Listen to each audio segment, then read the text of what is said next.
తర్వాత వచ్చేసి ముగ్గురు కస్టమర్లు వచ్చారండి. మోస్ట్ వాంటెడ్ క్రిమినల్ లాగా ఉన్నారనమాట. మొత్తం ఎక్స్పీరియన్స్ వచ్చిన తర్వాత నాకు అర్థమైంది వాళ్ళు ఎలాంటి వాళ్ళంటే, నా దగ్గరకు వచ్చి వేరే వాళ్ళ టైలర్ గురించి చెప్పడం, వాళ్ళు అస్సలు బాగా కుట్టలేదు, మొత్తం బ్లౌజ్ అంతా బాగా చేసింది, ఇది చేసింది, అది చేసింది అని చెప్పేసి నెగిటివ్గా మాట్లాడతాం అనమాట.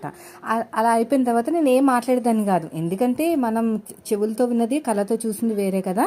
వాళ్ళు ఏదో చెప్పినంత మాత్రాన మనం డిసైడ్ అవ్వలేం కదా. పేరు పెట్టి మరీ చెప్పేవారన్నమాట, అవతల టైలరు అసలు బాగా కుట్టలేదు, ఇది అది అని చెప్పేసి. నేనేం అంతగా పట్టించుకునే దాన్ని కాదండి. అయితే నాకు 150 రూపాయలు 160 రూపాయలు చేతిలో పెట్టి, చేతికి పైపింగ్, నెక్కి పైపింగ్, నడానికి పైపింగ్ కూడా వేయించుకుని నన్ను తెగ పొగుడుతూ ఉండేవారనమాట. చాలా బాగా కుట్టావు, చాలా బాగా కుదిరింది, అద్దినట్టు వచ్చింది, ఇది అది అని చెప్పేసి బాగా చెట్టు మీదకి ఎక్కించేసేవారనమాట. ఆ పైపింగ్ కూడా నేను కొన్న పైపింగ్ అండి, అంటే క్లాత్ గోల్డ్ కలర్ క్లాత్ అనమాట. నేను ఇప్పుడు చెప్తాను కదా టిష్యూ పేపర్ అని, అది అనమాట. అప్పట్లో ఒక 80 రూపీసో 70 రూపీసో ఉండేది. సో అలాగ ఫ్రీగా వేయటం వల్ల నన్ను